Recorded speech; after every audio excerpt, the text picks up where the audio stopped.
There, everybody, and welcome to OutKick Bets, the show powered by FanDuel. I am your host, Kayla Knierim, and my co-host is over there in Alabama. Joining me today is Mr. Arky Shea. Arky, how's our Thursday thus far, my friend? What it is, 2K. I am so fired up. Thursday is technically the official start of the football week, even though we have our Maction that we love, and sometimes a little Saction and some Sunction and whatever other conferences decide to play during the middle of the week. This is really the start of the week. We get the big boys of the National Football League, and we get the college football guys going up tonight, too. So I'm excited. I can't wait to get going into some of these numbers today. You and me both, my friend. All right, we're going to get into a bet last night. It's where we start the show each and every day to see how we did in our bets from the night before. Arky, how did your betting go Wednesday night? Oh, man, I'm so fired up. Got a little green in the account this morning. Pretty solid. Pretty happy about it because if you remember the Maction we had last night, I said I felt really, really good about Northern Illinois minus 1.5, and it looked like they were going to easily be able to do that. They were up 24 to 10 at one point, and it looked like they were feeling pretty good about themselves. And then they do a nice little fumble, and Buffalo gets some momentum. And the next thing you know, they're going down the field in the last 4 minutes of the game to try to get a game-winning field goal, but y'all, it's windy up in here, okay? Buffalo had all kinds of crosswind going, and it was difficult to get the game-winning field goal, so we couldn't cover there. We go to overtime, and then on 3rd and goal, inside the 2, Buffalo going in to score. They fumble. Northern Illinois picks it up. A couple plays later, boom, my bad boys are in the end zone, 33-27. Husky Nation, what is up? They are division champs. Thomas Hammock's done a great job with that team. They're division champs when they didn't win a single game last season. What a great story they are, but more importantly, what a great story for our checking accounts, right, guys? Woo! That is right. I went 3 for 4 on the night. Again, this game actually really killed me because I took the over and it missed by 1 point. Are you kidding me? Come on, Mac. I was expecting more out of you. However, that Central Michigan Ball State game, I hit taking Central Michigan minus 1.5. The score was 37-17 rather. I also took the under in Capitals Kings, and that game was 2-0. It was actually almost going into overtime as both teams were scoreless with like 4 minutes left in the third period. And then the Capitals put one in. We had an empty net. Then they put another one in. Daggers right through the heart. But that Boston-Atlanta game, Atlanta in 110, Celtics 99. I took Atlanta minus 4. There we are. 3 for 4 on the night. That Mac game killed me, but it is what it is, Arky. This is how betting goes. Yeah, it is how betting goes, but 3 or 4 is still a really good night. Like, you'll take that 75%. You know who goes 75%? Nobody goes 75% over a long stretch of time. That's why it's so difficult to sort of make money. That's why you got to listen to Kayla Knierim and her 75% picks, and sometimes listen to a little action with your pal Arky Shea here, and we'll try to make you guys some more money tonight and this weekend. I have yet to go 4 for 4. I'm like hoping there's a day that happens on the show. Yeah. Fingers crossed. All right, that's going to lead us right into our game of the day, which is, of course, Thursday night football. All of these lines are according to FanDuel Sportsbook. We've got the Patriots, who are 6-4. They are 4-0 on the road at Falcons, who are 5-4 and 1-3 at home. Mac versus Matt, the rookie versus the seasoned vet. New England, as of now, is the 6.5-point favorite with a total here of 47. Arky, who do you like in tonight's Thursday night football matchup? So this game opened up super early, up at like 4 points. You could have gotten New England at really early, but that quickly got away from people and some of the sharp money there. And so it's been going up, but it's actually been all over the place. It's been 6.5, 7, 7.5, coming back down to 7, 6.5. It's in that touchdown ballpark, and it's with good reason. Like, if you want to look at the recency bias of college football, all of this makes sense. Part of the NFL. All of this makes sense, right? The Patriots destroyed what could be a playoff contending Cleveland Browns team last week, and the Falcons got mercied by the Cowboys last week. So it kind of looks like the Falcons aren't that good of a team until you go back and remember what this league is. It's a tough league to bet. It is not always that easy. The Atlanta Falcons defense isn't very good, but they have covered in 3 of their last 5 games. And until last week, the Falcons had an outside shot to get into the playoffs. And theoretically, they still can. They're not a miserable team. Defensively, very, very, very troublesome when it comes to that team. Now, if we look at the Patriots, they are the belle of the ball this week, right? Like, everyone is loving on Mac Jones. Everyone is loving on the Patriots. And we got to take also another step back and say, this 4-game winning streak you on got you to 6-4. Pump the brakes a little bit before we just lose our minds over the Patriots. They're 6-4, and they've had a couple of really good wins. But more importantly, we paid attention to what the way they've done it. They've outscored teams by 100 points during this streak. They're 3-1 on the overs during this streak. They've obviously covered all the spreads in those 4 games. Everything looks like the Patriots should cover this easily. But it's a short week, and this is where I'd like to pay attention to spots. It's a short week with a big-time opponent coming up in 11 days, and that's the Tennessee Titans. Ooh. This Atlanta Falcons team can be overlooked, and I completely get it. But also the Patriots, if you think about it, at no point this season have the Patriots been loved up on more than right now. This feels like a spot, and remember this statistic when the night is finished. 21-9. That is the record of underdogs against the spread on primetime football games this season. That is a ridiculously good mark. Wow. So all of that being said, it's kind of an iffy spot. I don't love this play at all. I like it, and I am going to play it. I just won't put a ton of money on it. I'll just put a little bit of money on it. But I feel like I'm going with the Falcons to cover tonight, to cover the touchdown. Really? And to be able to keep this game close. Yeah, these games don't make sense, but what didn't make sense last Monday night? Literally, the Rams and the 49ers. Like, we've seen these games not make sense before. I don't know if the Falcons are going to win. I kind of got a sneaking suspicion they will. But more importantly, I think the Patriots just want to get in, get out healthy, and look for the stretch run that includes the Titans, a couple of games against the Bills coming up down the last 6 or 7 games of the season. So I think this is a good spot, and this is where I'm playing it just for the spot. It's a good spot for the Falcons to be able to cover. We are totally on that same wavelength as to this being a potentially wonky game that we've seen a handful of times this season. Yeah, the Falcons can easily turn it on. Remember, they are the home team, and I can totally see them going off and having a night.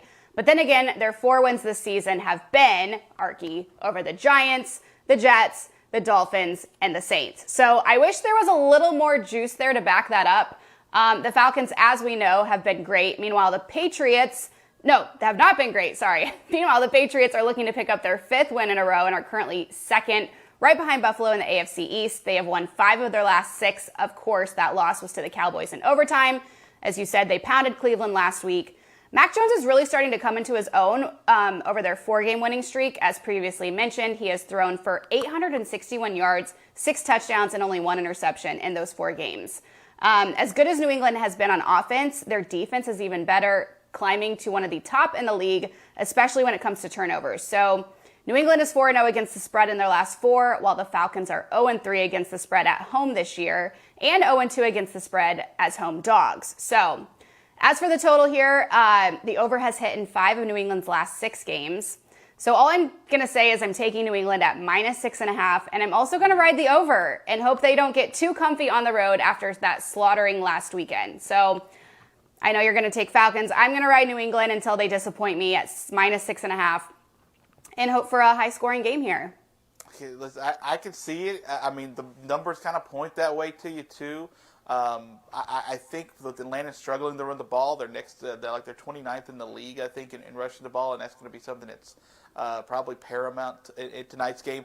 I just think that this is a spot play more than it is just a numbers, X's and O's kind of makes sense. I think this is it's tough to win 5 games in a row in the National Football League, and that's what we're asking the Patriots to do tonight, and to be able to cover, especially 5 straight games in a row, to be able to cover that number. So I think I think the Patriots can still win this game, but I feel like a 24-21, 24-20 type game sort of brewing here tonight. And that's what scares me. That 5th game in a row on the road after coming off a huge win where you get a little too comfortable. So I can totally see Atlanta winning this one. It's just one of those shakeups that we've seen, again, so many times this season already. You never know in these. Yeah. All right, moving on to our spotlight matchup of the day. Heading to college football, we've got Louisville at Duke. Louisville is 5-5, 3-4 in conference play. Duke is 3-7 and winless in conference play. Louisville, the 20.5 point favorite in this one with a total of 60.5. Arky, what are you taking in this one? Okay, so here's how it has to work.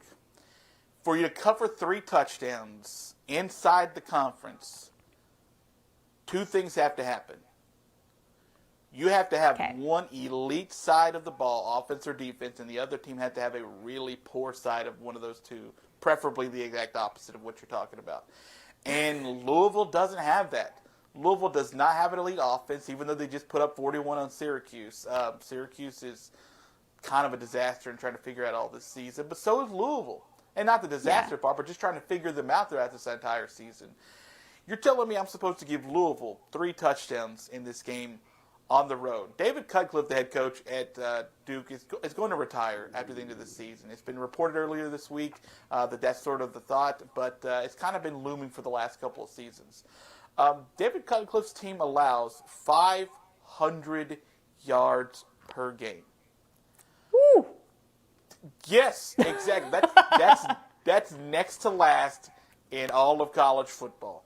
They get torn. Yeah, they get torn up. But Duke can score. Duke can score. They have, I wouldn't say a prolific offense. They have a semi-capable at times offense. But for me to be able to give Louisville 3 touchdowns, I have to believe Louisville can pace that defense of Duke. And that's possible. But they also don't have an elite defense, does Louisville, to be able to take down the Duke Blue Devils. So I think Louisville wins this game. It may be 2 touchdowns, but I feel like asking 20.5 points for Louisville on the road tonight is way too many. Way, way too many. And I wish I could even think about the going away feel-good ceremony that might be inside the hearts and minds of the Duke players, but they still got a home game against Miami at the end of the season. So there's still another game to have sort of all these feels. I think you're going down the stretch run. Louisville's just trying to get to a bowl game. I don't think 20.5 points is on the board for them to cover by. So I like Louisville to win, but not by 3 touchdowns. So give me Duke plus 20.5. Ooh, okay. See, I went back and forth on this one for a while. Duke, poor Duke, said no one ever, is on a 6-game losing streak, but they did beat KU in week 4, Arky, which is more than Texas can say. Yeah. Too soon? All right. I'm sorry, but I don't think you should be allowed in the SEC if you lose to Kansas. I'm still not over that. But we're talking about this game. Duke has yet to win a conference game. And I'm sorry, Blue Devils, but it's probably not going to happen tonight either. Louisville is 5-5 against the spread on the season.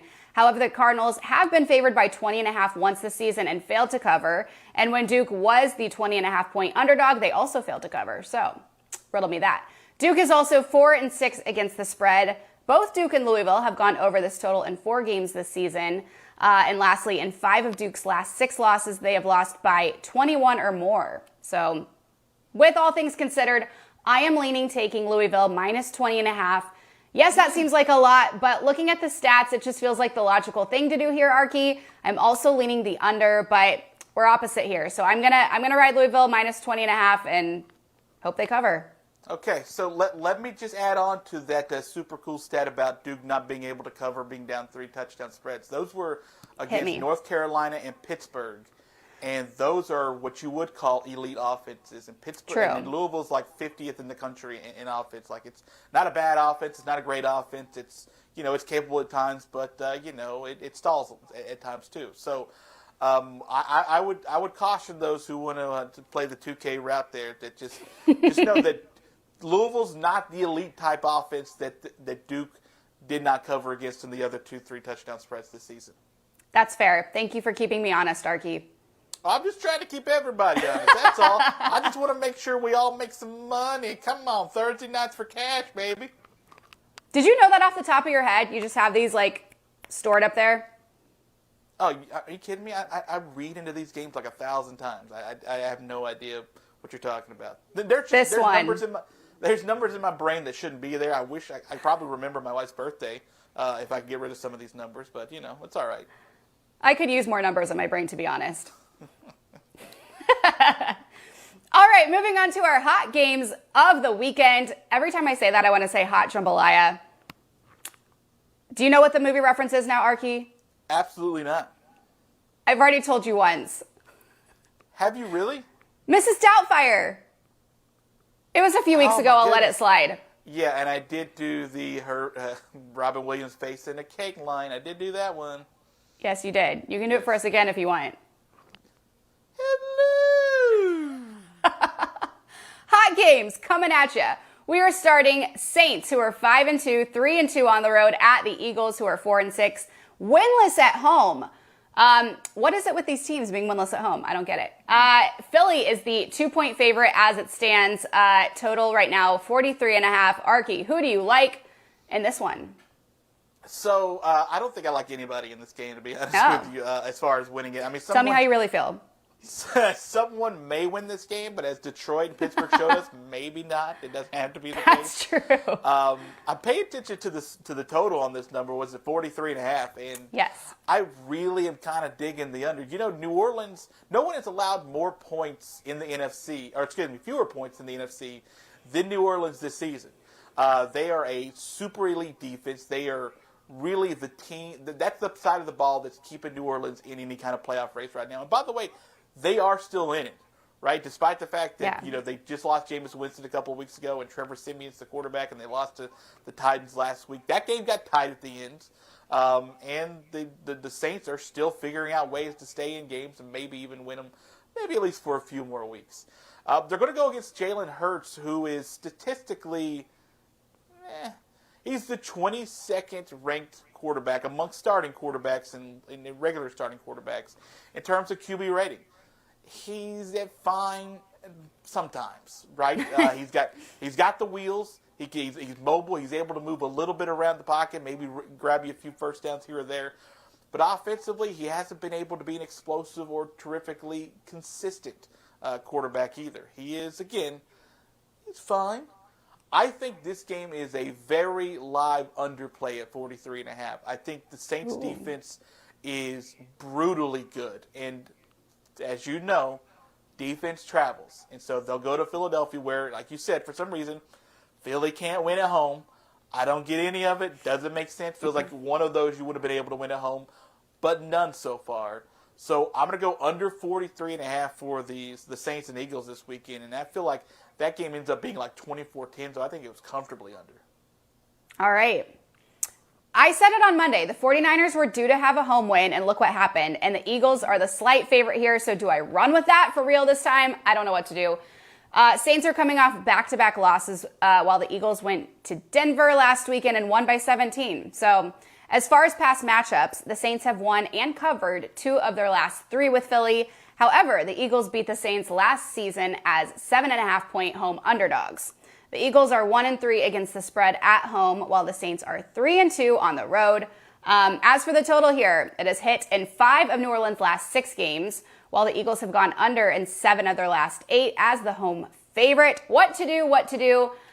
I don't know. I feel like Philly is due to pick up that home win, but I also kind of like New Orleans at +2 and don't know if they would really lose 3 straight. The Saints are also one of the most confusing teams in the NFL, by the way, because they have lost to teams they should have won against and beaten teams they should have lost against. So what does that tell us about the Eagles when they kind of feel similar on paper? This one honestly feels like a coin flip to me, Arky. I think I'm going to lean Philly at -2. I don't feel super confident about it, but the fact that they're home, they're looking to pick up a home win. I would also lean the over here, but because these two teams are similar, I can also see it being a low-scoring game that doesn't go anywhere. So I think I'm going to stay away from the total, but I'm going to take Philly at home, -2. Yeah, like I'm not sure. New Orleans was almost able to beat Tennessee last week, and they didn't have had Mike Thomas all season, and they didn't have Alvin Kamara last week, and they didn't have a starting quarterback in Jameis Winston, but he's been gone for a couple of weeks too. Like that team's depleted offensively, and the fact that they can't even, bring in their BYU superstar back to quarterback to sort of make any kind of headway for them, it's kind of difficult. I'm interested in the number 3 rush offense for Philly versus the number 1 rush defense for New Orleans. That may be where we sort of figure out where this game goes. If Philly's able to sort of run behind that big offensive line, they might be able to cover that spread and win the game. I just don't have any feel for that right now. I think the only reason I'm doing this is because of the Monday night game where I felt like the 49ers were due to get a home win and then they went off on the Rams. So that's literally the only reason I'm taking Philadelphia, to be honest. All right. All right, moving on to our next hot game. We've got the Cowboys at the Chiefs. Cowboys are 7-2. Chiefs are 6-4. KC, the slight 2.5 favorite with a total here of 56. We obviously touched on this one yesterday in our one-on-one because there is a bet within the bet involved. So as a friendly reminder for this game, if the Chiefs win, Arky will have to write and perform a rap about this game on next week's show. And if the Cowboys win, I will have to dress up as Andy Reid for an entire show, which actually isn't really punishment at all. And I would do that without losing, if I'm being honest. So Arky, it's our game. Our teams are going head to head. Who are you picking in this one? Where are you going with this game? I know you say you don't pick your teams, but enlighten us. Right. So I can bet the total sort of in this game and sort of give a pick there because I'm not interested in jinxing my boys. Just don't want to do it. Boys. That's right. I am a bit of a hip hop budding superstar, so I can be able to handle that rap no problem if I needed to. The albino what? Rhino. Albino rhino. Got it. It rhymes. Come on, baby. You remember that. Let me tell you about this game. Kansas City is getting a lot of love for being back for a quarter and a half. Okay? That's really kind of what's happening. We know the potential energy of this team, right? But we need some kinetic energy consistently from the Kansas City Chiefs. And I don't know really what to make of them, to be honest with you. Miracles happen when you don't turn the ball over, but this defense for the Cowboys has turned the ball over for other teams a lot this season. So is Kansas City fixed at home for a 3:30 Central Time kickoff? I really don't know. I really can't figure this out right now because they have a ton of weapons to be able to do it, but they have a leaky offensive line. And they have a defensive unit that has been straight up garbage at times this season. What is this team going down the last 2 months of the season? That I don't know. But I'll pay attention to the total where it's, 56.5 right now? 56, that game should go over. If at nothing else, for my pure entertainment. Both of these defenses can be had at times. I think the Cowboys defense is much better than the Kansas City defense. But again, agree. I do think the Cowboys can give up points. They've done it before. They gave up a bunch of points to Philly, for example, earlier this season. Some of those are in garbage time, but these points all count when it comes to garbage time. Maybe the Cowboys get up 31-3, and then Kansas City comes back with 3 straight touchdowns, and then you're sweating it. It's hard to sort of figure out where the Kansas City Chiefs offense is. But I do think when they are on, they are something special to watch. I want the 56.5 to go over. I want it to. I think it goes under, though. I think it ends up going under. I think the Cowboys' defense will be too much overall for Kansas City. I think front end to back end, they are as good as they've been in the last 15 years as far as the consistency of play that they're getting. I'm very much aware that I can get punched right in the face with Patrick Mahomes being back, but I need to see it for a second game and actually one full game before I feel like I'm comfortable saying that the Patty Iceman is back. I agree with everything you just said. I think we are in for a great game with this one. I'm also trying really hard not to let that one great game let me get too confident. At least this line is small enough to make me feel a little better in taking it. Fun fact, Arky, Patrick Mahomes has never played the Cowboys. I didn't know that. The last time these two faced each other was in 2017 during Dak's rookie season, where Dallas got the dub 28-17. The Cowboys have won 3 of their last 4 matchups with the Chiefs, but the Chiefs are 3-2 against Dallas when playing at Arrowhead.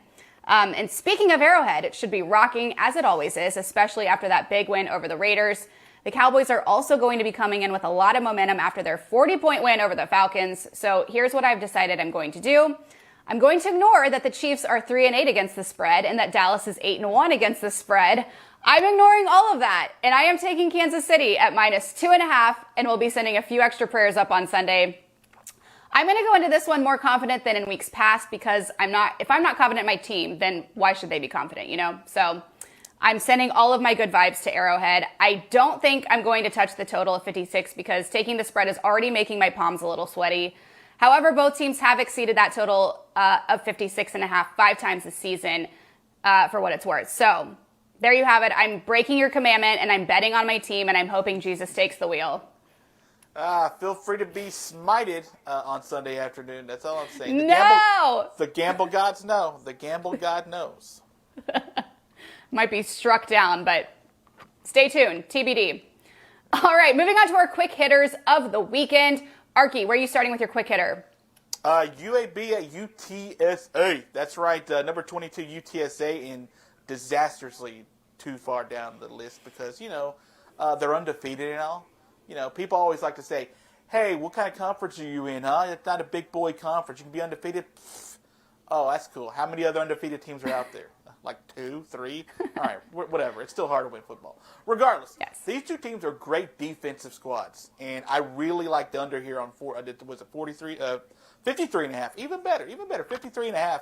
I think the one thing I do worry about, and it's bitten me twice, in a good way and a bad way, for UAB this season, is that the turnovers, which they are prone to sometimes giving them up and getting them in bunches when they actually happen, could ruin my total there. It hurt me against Louisiana Tech, but it helped me against their game against Georgia. So not being able to account for injuries or being able to account for turnovers, I think two really good defensive teams go at it, and it goes under 53.5 on Saturday afternoon. Okay, I'm heading to the SEC. Florida at Mizzou. Florida is the 9.5-point favorite, excuse me, with a total here of 69.5. Raise your hand if you knew Florida and Mizzou had the same record. Color me surprised because I didn't. It's senior day at Furrow Field, and I'm expecting Coach Drink and the boys to bring it. This is the first time a Mizzou game has been featured on this show, and I am elated, to be honest. Let's get into the nitty-gritty. The Gators are averaging 33.5 points per game. Mizzou is putting up 31.5. Florida is allowing an average of 27.4, while Mizzou is giving up 35.9. This total, by the way, feels really generous considering Florida has only exceeded this number of 69.5 twice this season, and the Tigers have reached it 4 times. And the total has gone under in 5 of the 6 games Missouri and Florida have faced each other. Does Vegas know something we don't hear? That doesn't make much sense to me. Florida is 3-7 against the spread this season and 1-5 in their last 6 games. Meanwhile, Mizzou is 2-8 against the spread and 1-7 against the spread in their last 8 at home. But I think that changes this weekend. Therefore, I will be taking Mizzou plus 9.5, Arky. You heard it here. Thank you very much. I'm staying the heck away from that total, though. But I'm, once again, breaking a commandment and taking my team at plus 9.5. Something's not going to go well this weekend. That's all I'm saying. I'll say this. MIZ. If you are trusting Florida to cover any type of spread for you this season with your money, you are allergic to money, okay? Oh. You have to step away from the app right now. Do not do it. I don't care if they do cover this weekend. You are not allowed to trust Florida at all anymore this season, and you should have stopped trusting them after the Alabama game, to be honest with you. Thank you. I agree. If you're trusting Florida at this point, you are out of your mind. I couldn't agree more.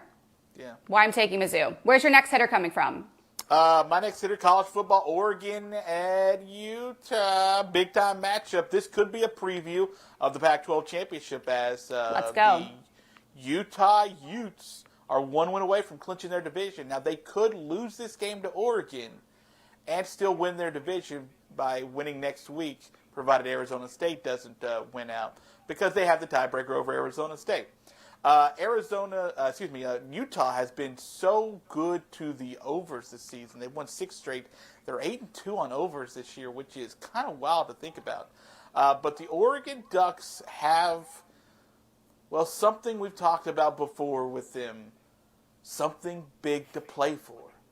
They're getting 2.5 points on the road, and I think we got the wrong team favored here. I think Mario Cristobal, as a younger coach, probably loses this game, has lost this game, let's be honest. But experience in losing those type of games with this much on the line, with a better team than he's had in the last 2 seasons, I think that helps him this season against Utah. If you look at the numbers, these two teams are ridiculously similar as far as how close they are. I need to read this real quick. They're separated by 3 yards as far as offense, 9 yards passing offense, 12 yards rushing, and 0.5 point in scoring offense this season. Like, they're literally on top of each other as far as how good they've been offensively and defensively. It's similar. I think the wrong team favor here. I like Oregon, which is weird to say the number 3 team is going to get the plus money. Oregon wins the game, plus 138 is the money line over at FanDuel. I like the underdog to win outright. Love it. I am headed to the Big 12. Iowa State 6-4 at OU 9-1. This is the big noon kickoff game. OU is the 3.5 point favorite with a total here of 60.5. Both of these teams are heading into Saturday following losses that includes OU finally being exposed by Baylor, who put an end to their perfect season. I think this will be some good Big 12 football, and I think that OU is just shooketh enough to let this thing get really close. Despite that, OU is still putting up an average of 40. That's 40 points per game. But Iowa State isn't too far behind them at 32.5. Both teams are 4-6 against the spread this season, and OU is also 4-6 against the spread when favored by 3.5 points or more. The Cyclones are 5-2 and hitting the over in their last 7 games, while the over is 4-2 in the Sooners' last 6. I changed my mind about this spread 3 different times, but I'm going to take OU minus 3.5, and that is my final answer. I think that loss to Baylor will light a fire under them because I know OU is a prideful school and they don't like losing. They don't take it well. I'm also going with the over for those 2 offense-happy teams of 60.5. There you have it. Okay. All right. Okay. You don't like that? It's hard to figure out Oklahoma right now. I know. When they're so quick to switch quarterbacks in a game when they're struggling, it's kind of hard to figure them out. So I'm going to lay off. Iowa State's a decent team. They can easily go into Norman and take this one. So. Oh, sure. I mean, they're coming off a loss to Texas Tech, but they're still good enough. Brock Purdy and company's still good enough to win that game. So yeah, absolutely. Absolutely. All right. Last but not least, our games to look out for. Arky, what are you looking out for this weekend? Let's look at Louisiana at Liberty. That's right. The Flames, I guess now the Eagles, I guess, are 4.5 point favorites at home. And if you weren't paying attention to some of the Group of 5 / independent teams, you might miss out on the fact that there's a couple of really good ones, and these are 2 of them. Louisiana's going to the Sun Belt Championship game. This is obviously out of conference because Liberty's independent. It's going to be an interesting battle because Malik Willis and company for Liberty are dangerous offensively, averaging 35 points per game. Malik Willis, a very mobile quarterback, gives you a lot of athleticism, and it is used very wisely by Hugh Freeze. Louisiana is a top 20 defense. They have been really good at shutting down just about everybody this season, but Liberty's a top 20 defense too. So believe it or not, we are looking at a phenomenal Group of 5 outside the top of the slate kind of looking game when it comes to Liberty and Louisiana. And I'm going to go under 53.5 in that game. I do like both of them to slug it out, but this one feels very, very, very much the under. Okay. I'm looking at number 10, Wake Forest. They are, of course, 9-1 at Clemson, who are 7-2. Clemson, the home favorite here at minus 4.5 with a total of 57.5. Both of these teams are 4-1 in their last 5, with Clemson looking to pick up their 4th straight win. These quarterback numbers between these 2 teams are not even close. Ukulele's numbers aren't even close to that of Sam Hartman's. He has 1,700 yards, 8 touchdowns, and 7 interceptions, where Hartman has over 3,100 yards, 30 touchdowns, and 8 turnovers. Arky, did I say that right, by the way? Yeah, you're close. Okay. Wake is 6-4 against the spread this season. Their totals have exceeded the total of 57.5 in 6 of their 10 games. Clemson has just won 2 games against the spread this season, while none of Clemson's games have gone over this total once this season. Wake Forest has 1 loss this season, and it came at the hands of UNC by 3 points, while Clemson's 3 losses were to Georgia, NC State, and in OT and Pittsburgh. I'm going to make this one short and sweet. I'm feeling Wake Forest in this at plus 4.5, and I would lean the under of 57.5. This is not the Clemson team we've seen in years past, and I know it's at Death Valley, but I'm riding Wake as the dog. Yeah, it's a really elite offense for Wake Forest this season. Sam Hartman's been nuts this entire season, and I think he's only just a sophomore. Clemson's defense is what's really sort of held them this season because their offense has been putrid compared, not even overall, but just compared to what we're used to seeing from the Tigers. So Wake Forest might be a live dog to win that one. That's not a bad pick. Why, thank you. All right, that is going to do it for OutKick Bets, the show on this Thursday. That is Arky, Shea. I am Kayla Knierim. Don't forget to make your picks at FanDuel.com/OutKick. Best of luck in your betting. We will see you back here on Monday. Have a great weekend.